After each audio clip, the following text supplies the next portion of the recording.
Welcome to another episode of the G20 Interfaith Forum podcast. I'm Stuart Bird. I'm Marianna Richardson. And today we are excited to jump into the next group of concurrent sessions from the G20 Interfaith Forum that happened in Brasilia in August. Once again, this was a group of 6 sessions happening at once, and we'll go through and talk a little bit about each of the sessions. So the first one we want to talk about was titled Religion, Civility, and Healing Polarization, which is a critical topic in these times.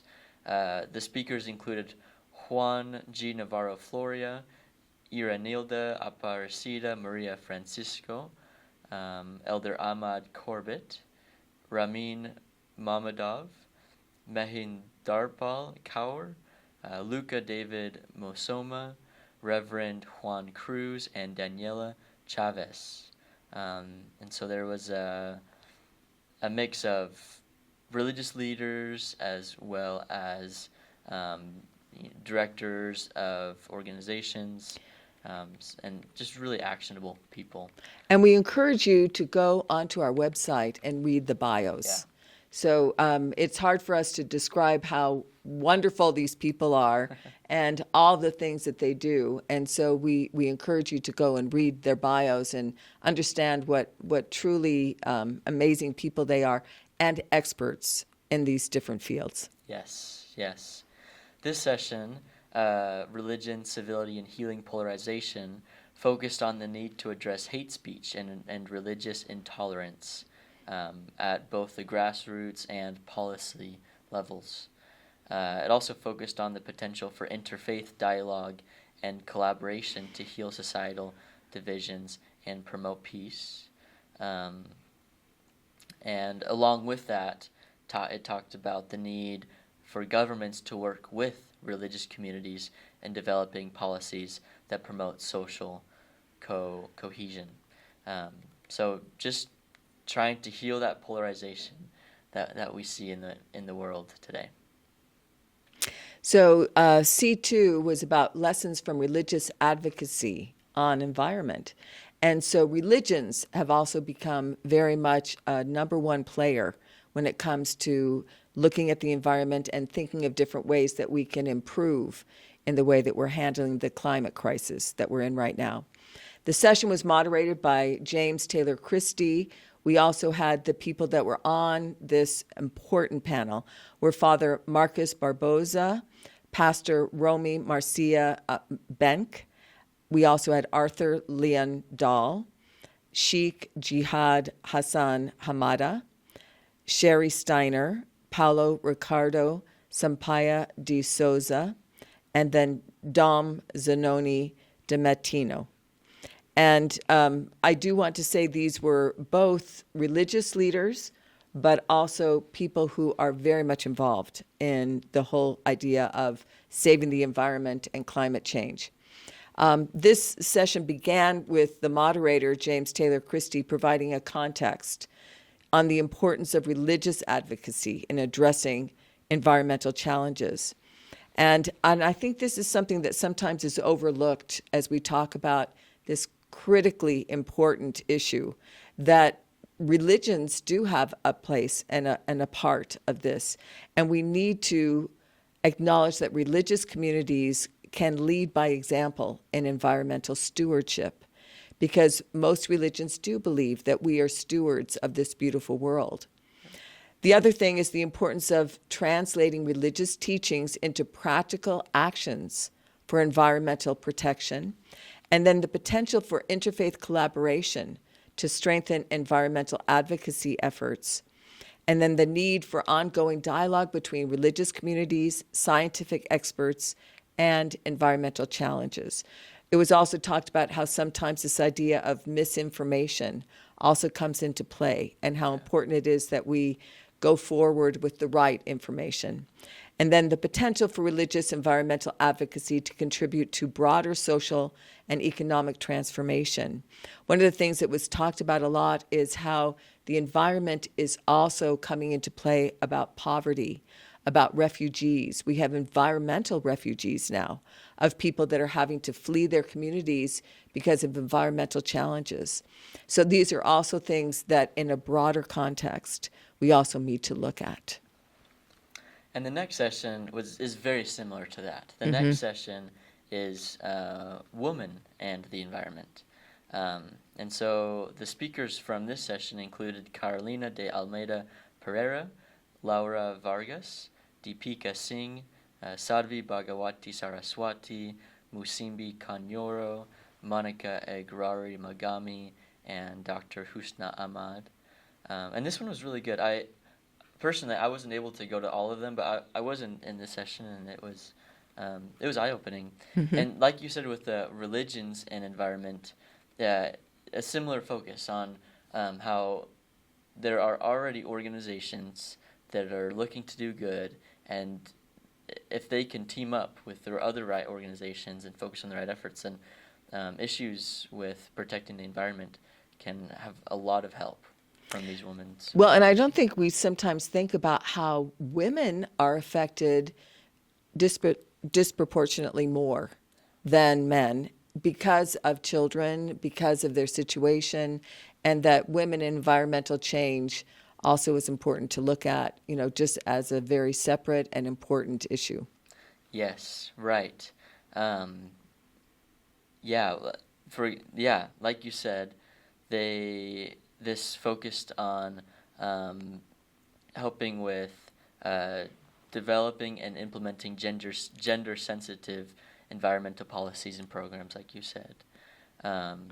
In addition to strengthening partnerships between faith-based organizations and women's groups in environmental initiative. And then, just the need to create platforms to share stories from women and their achievements in environmental protection. So because women are such a force for good, they can and should be included in a major part of helping with the environment. And those stories are so awe-inspiring, to be able to see what women are doing in terms of environmental change and helping things. Yeah. The next one is on religious action on corruption, and I was able to be the moderator for this section. So I really, really enjoyed it. As a matter of fact, I specifically was thrilled when they asked me to be the moderator for this one. We had Elias Szynski, who works with Religions for Peace, Catherine Marshall, who of course is our vice president, who also has a lot of work in this area as an executive director with World Faith Development Dialogue, Rudolf von Sinner, who's with Global Ethics, and then Dennis Cody, who is also with the AU. And so we had this really interesting group. I thought at the beginning it was interesting. I was thinking that when we talk about religion and corruption, how religions can stop corruption, how religions can be a force for good. But one of the things that surprised me from some of the comments was how sometimes religions can also be part of the problem. And that one was kind of surprised me. One thing that Dennis talked about in terms of the critical nature of corruption in Africa, this is a quote, he says, "Corruption fights back." And I would like to mention a few efforts of corruption to retard development, affects people's lives, affects people's moral authority, denies people good life and survival as it affects their basic needs, and corruption destroys people and destroys society. And so, I thought that was really critical for us to understand that corruption and religion, we have to be a force for good as religious people. And we need to make sure that religious institutions take a very active role in denouncing and combating corruption in every level. And that religious leaders need to regain moral authority in effectively combating this problem. And there needs to be practical, actionable strategies beyond just condemning corruption. But what can we do to stop it? Yes.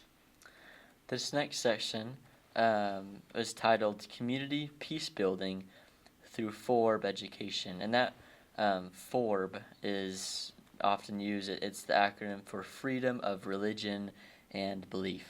So it kind of includes the freedom of belief portion in addition to the freedom of religion.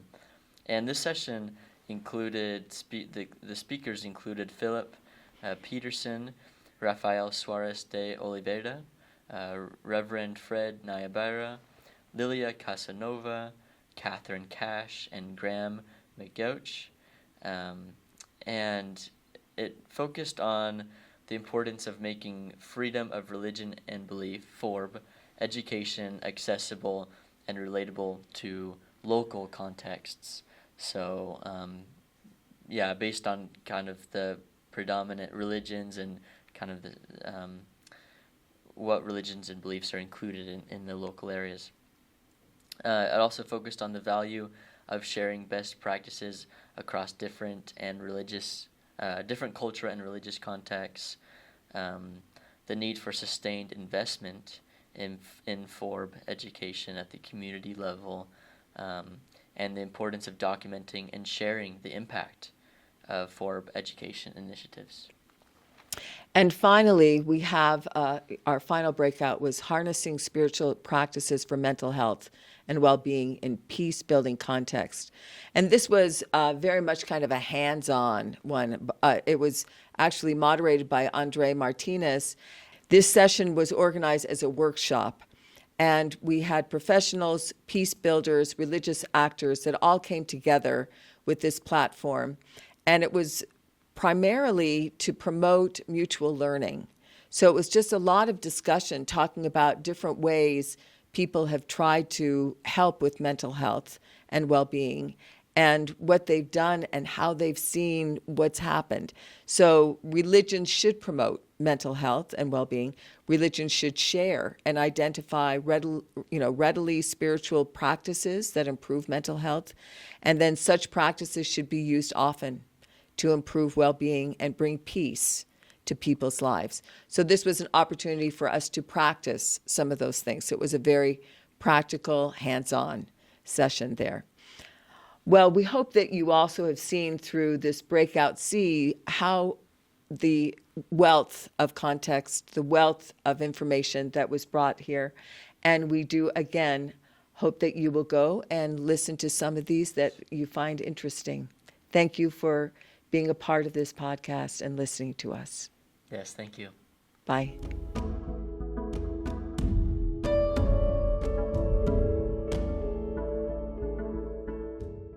The podcast provides information and discussions on the G20 Interfaith Forum, but the views expressed are those of the individuals involved and not necessarily the official stance of the forum.